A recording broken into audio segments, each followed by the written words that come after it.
It's being called a breakthrough in the way we detect COVID-19. Researchers say this discovery could lead to earlier detection, improved quarantine protocols, reduced transmission, and fewer outbreaks.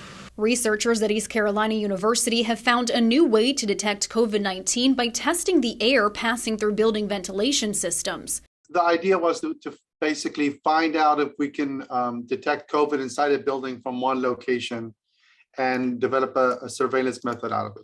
Their research was recently published in the American Journal of Infection Control, representing a leap in detecting the virus before an individual even tests positive. We knew different universities and other facilities were testing wastewater for COVID as surveillance for buildings, but it seemed like a lot better idea to test the air, right? Because that's where the virus circulates.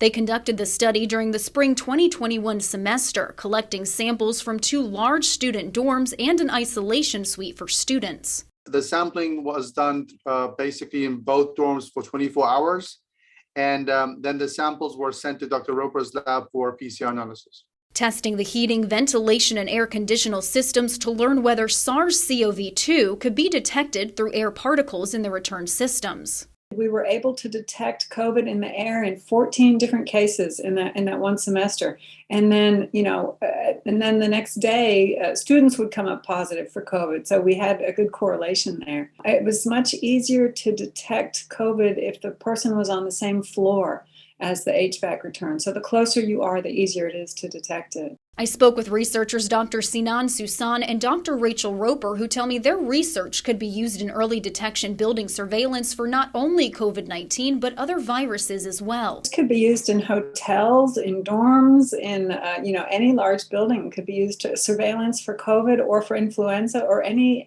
virus or bacteria that's spread in the air. The professors tell me there's still further research to be done to better utilize this study on larger scales. They also tell me studies like this could be easier in the future if building designs could make the HVAC systems more accessible for this kind of surveillance by adding a port in the duct for air sample collection. Reporting, I'm Emily Severidge, 9 on your side.